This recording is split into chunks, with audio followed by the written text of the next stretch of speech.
Okay, nothing is actually perfect, but the Soundcore Liberty 3 Pro gets darn close. I don't even know what to complain on this thing. Just maybe you'll find one when we get to the end of the video, but let me tell you, if you have the budget and you like bass, this one is a no-brainer. Let's get into it. Selamat pagi! Good morning everyone, Kenneth here and welcome to my long overdue review of the Soundcore Liberty 3 Pro. Now this is my first Soundcore earbuds ever, so I'm super excited to see what the hype is all about. I've been using it for 3 months now and so far I can tell you I'm positively impressed. But there are so much to talk about here. If you're new to the channel, we'll go through sound, build, all the features, do some latency and mic test. So please feel free to use the chapters to your convenience, sit back, relax. Full disclosure is down in the description below, which basically says I'm giving you my own honest opinion. And let's get started with the most important aspect, the sound quality. In a nutshell, the default sound you're getting here is a V-shaped tuning with strong bass and treble, with volume similar to the Earbuds Pro, so not super loud but should be enough for most. To start the comparison, I picked an EDM song from my review playlist, Just Got Paid by Segala, and immediately struck with one word: clean. The lows reach deep into the sub bass. It's very powerful, it's boomy, but it never covers any other frequencies around it. The mids are good, but a bit recessed, as you'd expect from a V-shaped tuning. And finally, the treble is doing that heavy lifting in making the entire mix sound crisp and clean. But the star of a show here is gonna be that soundstage. In short, everything feels very well separated. The staging is very wide, I would say even wider than the Edifier Earbuds Pro, and you can tell where the instruments are coming from effortlessly. I usually say that this is because of the dynamic driver plus Knowles balanced armature setup, but it doesn't explain the improvement over the Earbuds Pro, which already sounds really good, so maybe it's thanks to the ACAA tech, which aligns both drivers in one line. But it's not all roses. If there's one thing that I could complain about, it's gonna be the treble that is right at the edge of being piercing. It makes the cymbals and snare hits sound so sharp, I basically can't stay on higher volumes for too long. But even on half volume, I still feel like the S's and T's are quite sharp across the whole song. And this is the case with other songs as well. For example, Don't Stop Me Now by Queen. This is a very sibilant song for treble focused earbuds, and the Soundcore Liberty 3 Pro just comes out very sharp this way. But the beauty of Soundcore is they have a very nice app support that includes tweaking your own EQ, and here's my personal setting I came up with. So what I did is I dialed down everything above 1.6 kHz to reduce that sharp treble and boost the low mid range to bring the vocals a bit more forward. Furthermore, I completely turned down the 100 Hz slider to control the bass, but honestly this still sounds very thumpy, and that's basically the limitation of the Liberty 3 Pro.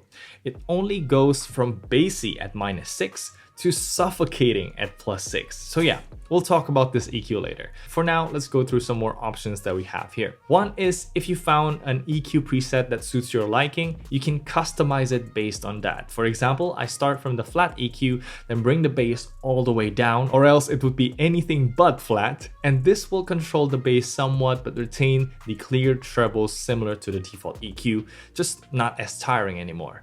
As for 3D surround sound, honestly, I'd stay away. I've read that it even uses extra battery, but here ID sound on the top is legit. It puts you through a little listening test, measures how sensitive your hearing is to different frequencies, and adjust the tuning accordingly. This will result in a different tuning for each of you, but I got a curve like this. +3 to +6 boost all over the place, and it's more aggressive to my right ear compared to the left, and the result? I got vocals at the front of the mix now. The sound is louder overall, and honestly, I quite like how it sounds. It's dynamic, it's clean, it's clear. Just remember the treble is even more boosted now, making it very sharp. Soundcore had thought of this though, because they let you customize this further, whether on your own or you can apply it to an EQ preset of your choice. For me, of course, I would reduce the bass all the way down, right? But yeah, I didn't control the treble there because I left it as like the treble option in my personal EQs, because getting back to the setting I told you at the start,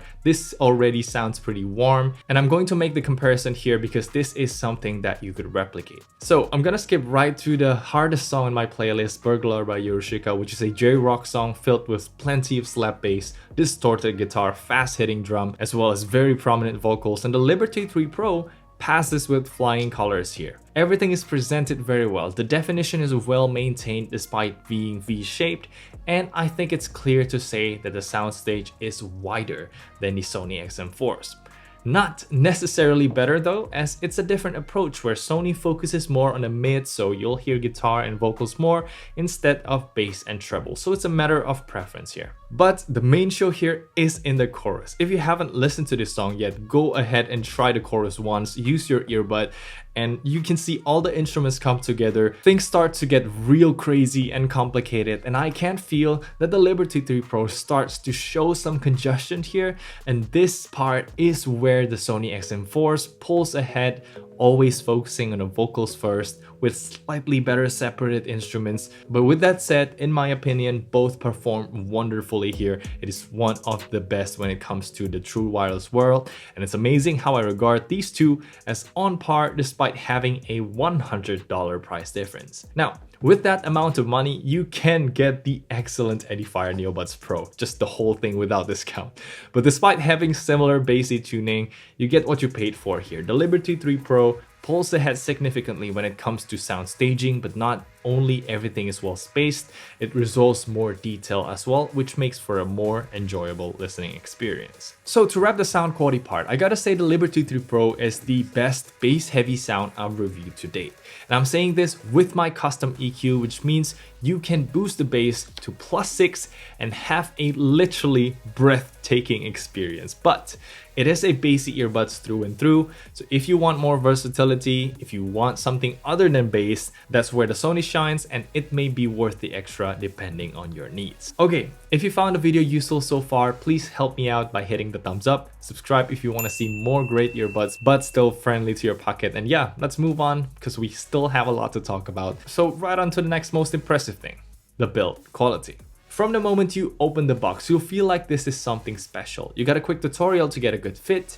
There's a pull tab that reveals the super nice USB-C cable and very clear documentations as well. Then you get 4 pairs of different ear tips and ear fins in the middle part. These are very well made, especially the ear tips. The silicone actually goes inside the barrel to prevent earwax from reaching the inner mesh. Not to mention, it's also reinforced with hard plastic inject that clicks onto the earbuds barrel, creating a very secure attachment. And if you want to change it, don't pull the ear tips with force. You gotta flip it up, grab the part with that hard plastic and pull it from there. And that's just one of the many attention to detail that you'll find in this Liberty 3 Pro. Their previous gen looked good, this one looks fantastic. It shines in all the right places. The logo, the rim, even the gold colored charging pins or the bronze inner barrel look good, and they are available in multiple color options which are all equally attractive. Just keep in mind that these are all glossy finish, which means after 3 months of usage, I've got micro scratches when you look closely inside the case here, and it will also become fingerprint city, but it's nothing a simple wipe couldn't fix. So now, let's talk about the case. On the front, you get your 3 LED battery indicator. There's a USB-C port at the back. You get a button as well that you can tap once to check battery, or if you hold it for 3 seconds, it will go to pairing mode, and you can hold it for 10 seconds to reset the earbuds. Sliding the lid open, you'll be greeted by 2 LEDs that shine onto the translucent ear tips. They'll flash if they're pairing or breathe when connected, so you know if they're connected or not. And I found the easiest way to take the earbuds out is by grabbing the ear tips here. Although that's because I'm lazy, it's not the best thing to do in the long term. There's actually a space in the middle for you to put your fingers in and pick the earbuds out. Or if you're feeling it, you can even slap it to your other hand like you're taking your pills. That's always fun. Anyway, let's talk about the earbuds now. These have the same design and attention to detail as the case. They're IPX4, but most importantly, these fit very well. You twist the earbuds forward and the ear tips will go deep enough into the ear canal without hurting. The ear fins will secure the backside and they will not fall no matter what you do, and they are very comfortable to wear. That being said, you need to find the correct size because for me, the default ear fins are a bit too big. They introduce some discomfort after 3 to 4 hours, but that's still very good because it's not as painful as the usual shaped ear fins, maybe because it has air pockets in it, but changing to a smaller size fixes the issue entirely. And if you don't want ear fins at all, you can pick the smallest size that's basically just a small rubber to cover the hard plastics. Now, let me take a second to say thank you for watching this far. We still got a ways to go, but if you feel like supporting the channel, please use the affiliate links down below. You can just click on it and navigate away to the products you want to buy. I may get a commission at no extra cost to you, and it really helps me keep the channel going. And yeah, let's move on to the experience now, and let's talk about the first point, the battery life. Soundcore claims 8 hours of playtime with these earbuds. But if you see the fine prints down below, it's at 50% volume, and that's using the basic codecs without noise cancelling. So realistically, if you use any feature at all, you'll see a battery life figure less than that. And that's exactly what I tested. So for the first use case, I connected the buds to my iPhone, which uses AAC, put the volume on 50%, turned ANC on, and connected to 2 devices, and the total playtime I got is 5 hours 30 minutes. Keep in mind that half volume isn't very loud, so the more you increase the volume, the less battery you'll get. And in actual usage, you probably switch between ANC and transparency, so battery will hover around 5.5 to 6 hours. And what happens if you use LDAC? Well, just take a look at this number. 2 hours 41 minutes. Honestly, I haven't seen these numbers since the cheap AirPods knockoff days, and this kind of battery life will just get annoying, I'm telling you. I was surprised actually, because the other LDAC earbuds never went this low. For example, the Edifier Neobuds Pro could last almost 4 hours or 5 without LDAC, and the monster-sized Sony WF-XM4 can do 5.5 hours with LDAC. High-res codecs will always kill your battery, because this same Sony could last up to 8 hours with ANC on if you decide to use AAC, and it's worse on the Liberty 3 Pro because you lose multi-point connection, arguably a very important selling point here because the full Bluetooth bandwidth is already used up by this higher res codec. So it's a huge compromise, more than any other earbuds. I don't think it's worth taking unless you really notice the difference, but if you just want to give it a try, just for fun, go do it. The LDAC support is a firmware update delivered through the Android app. Just don't buy these earbuds because of LDAC support. All right, let's talk about the controls now. And man, I gotta say, Soundcore hands down got the best controls customization, period. You can customize single tap, double tap, triple tap, even hold for 2 seconds on any side and any control you want. You can also customize the controls of these earbuds when they are used independently. This is amazing since you won't be stuck with previous song or volume down if you're only using left side, which is actually a problem even with the Sonys. And most important of all, you can use ANC or transparency even when only using one side. It's just perfect. Speaking of the touch sensor, you gotta tap the logo at the center here, which means sometimes I could hit the earbuds twice and it only detects one tap because, you know, I'm sloppy and the area is big. But that's few and far in between. The earbuds beep back at you according to how many times you tap. You can turn these off in the app, and switching between ambient modes will not interrupt your music, which is just great. If I could nitpick, I only have one thing that could be improved here, and that's the wear detection sensor. To my surprise, taking one earbud out will only switch whatever ambient mode you're in, ANC or transparency, into normal mode. And unlike the touch controls, there's no way to change this. The problem is, when you take one earbud off, most likely you want to talk to someone or pay attention to something, and you want to switch from ANC to transparency automatically on the other earbuds. This is how it behaves on the AirPods Pro, Sony XM4s, or even cheaper earbuds from Realme and Redmi. They are starting to copy this behavior, which is great, so it's all the more surprising to see that it is not the case with the Soundcore. With that said, the automatic play and pause always have a 3 seconds delay to avoid accidental triggers, but it is reliable when you just want to play and pause your music, and you can always turn them off in the app if you prefer controlling your music the manual way. Okay, moving on to the meat of the experience, we're gonna talk about the ANC now. And to kick things off, here you have something called Hear ID ANC. Basically, you record a bit of the noise around you and the earbuds will automatically determine when to use low, mid, and high noise cancellation. The differences are noticeable but not mind-blowing. It's mainly tweaking how much the mid-range is cancelled, so background music or people speaking will be blocked more the higher the setting. Maybe this helps saving the battery? Who knows? Comparing the high noise cancellation, which is the best this Liberty 3 Pro can offer, is easy. This is great, and it's only second to the Sony XM4s. So safe to say you're getting the best ANC before you move on to tight-fitting memory foam tips here. As a comparison, it is similar to the Edifier Neobuds Pro on low setting, which is slightly better than the AirPods Pro, and it's better than the One More Comfort Buds Pro, and will destroy everything else in the budget realm. Why I said that is because, like everything about these earbuds, the ANC is very clean. There's just no hissing whatsoever, just very good noise reduction without much added pressure, probably thanks to the internal vents it's designed with here. Low noises such as fans, refrigerator, machine hums are totally gone, with let's say around 50% reduction on people talking, whereas on the Sonys it could do slightly better at 60 to 70%. But that's hardly a difference, honestly speaking, and it's definitely not worth that much extra. There's a wind noise reduction toggle in the app which automatically switches to a special ANC mode after detecting a couple seconds of constant wind noise. This basically reduces the noise cancellation to not pick up the sound of wind blowing into the mic. It's very similar to how the Sony XM4s work, or any earbuds with wind noise reduction in that regard, which comes at the cost of battery usage because it constantly tries to detect this wind noise. But if the Sonys are completely free of wind noise, the Liberty 3 Pro still leaks some in. I would say even more than the AirPods Pro that don't even have wind noise cancellation, just full fat good ANC that handles wind like a champ. But generally speaking, it works and it's there if you need it. Moving on to the transparency mode now, first and foremost, they are completely clean from any background hissing, which is a very welcome upgrade from the Neobuds Pro that is quite noisy. But if I can complain, these are not very open.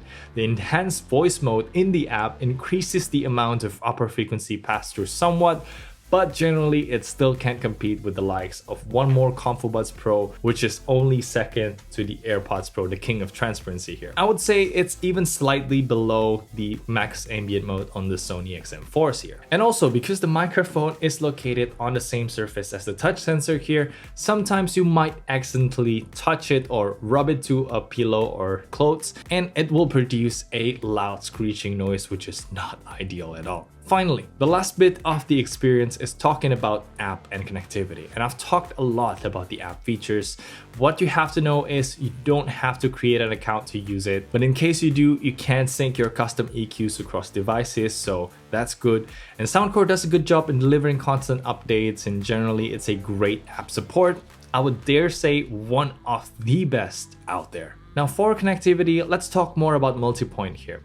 So you hold both touch sensor for a couple seconds to put it into pairing mode, connect to your second device, and it will play audio according to which device plays media first. During my use, I do get some rare stuttering, but it's nothing out of the ordinary. And as usual, the app shines here because if you have more than 2 devices connected, you can pick and switch which device you have the priority to connect first. Or if you don't want to go to the app, you can just always turn Bluetooth off on one device to free that second slot for another device to connect. Finally, it's time to check out the latency, and I've tried to test different codecs according to their use cases here, and just for giggles, right, I tried LDAC for gaming, and as you can see here, I have never seen a number this high. It is an absolute no-go, but again, please don't use LDAC for gaming. You have very poor battery life, very poor latency, just please don't do it. But definitely stay for the AI microphone quality they're boasting here because it's surprisingly good. Let's check it out.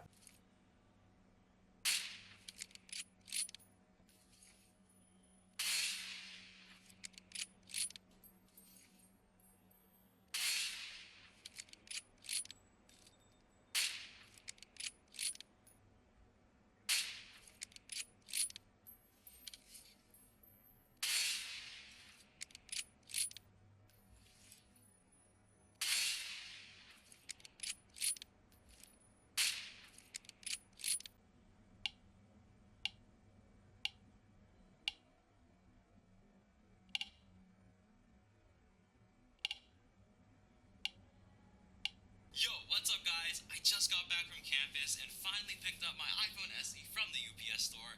And yeah, it's definitely been a long week waiting for this thing, so I'm really excited to unbox it with you guys. All right, welcome to the microphone test, everyone. Right now, you are listening to the Soundcore Liberty 3 Pro. They look a little bit big, yeah? What do you think of the sound quality? This is an indoor setting. Right now, my AC is turned on, but otherwise, it is still at the lowest fan, so it's still very quiet. And this is as close as it gets to the best case scenario. And right now, I'm going to do a little simulated crowd noise test, and I'm gonna play that at 75% volume, so it's very, very loud and very, very close to my ear.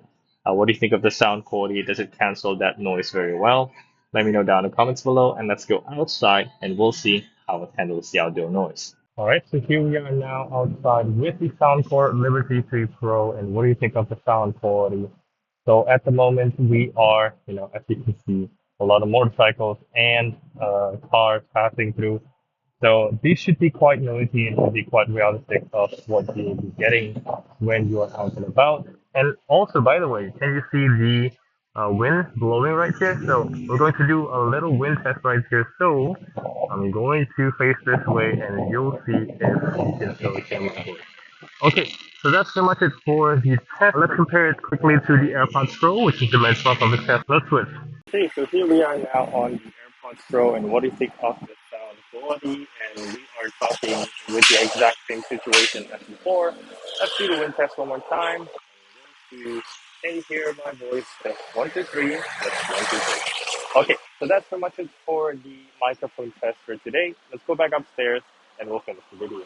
So the latency looks normal on iPhone, so that's great. But I can't believe we're getting a number this high on my Poco X3 Pro, even on SBC. Latency is the Achilles heel in this thing. There's no gaming mode whatsoever, but don't worry about video. Normally, if you use SBC, it will be closer to 100 milliseconds, which is average for most earbuds. And this result once again reminds us that you're going to be using LDAC strictly for music listening, should you decide to use it at all. Now, moving on to the microphone results, I was pleasantly surprised by how well it separated my voice from the street noise. It is competitive with the best microphones out there, taking the 3rd place after Elevaclear and one more ComfoBuds Pro. And for the record, absolutely destroying AirPods Pro and Sony XM4s here. I'll link the microphone test down below if you're interested, go check it out. And yeah, all in all, the Soundcore Liberty 3 Pro is one hell of an amazing package. For something under 200 bucks, it trades blow to blow with big brand flagship earbuds that cost significantly more. And that's no easy feat to accomplish. I think you'll like it. I like it a lot. So yeah, thank you so much for sticking around this unbelievably long video. I really appreciate your time and tried my best to cover as much as I can in as little as possible. But don't hesitate to leave a comment down below if you have more questions. We could talk over on my Instagram and Twitter. I'm out of breath here, but that's gonna be it from this video. Thank you so much for watching. I'm Kenneth. I'll see you in the next one.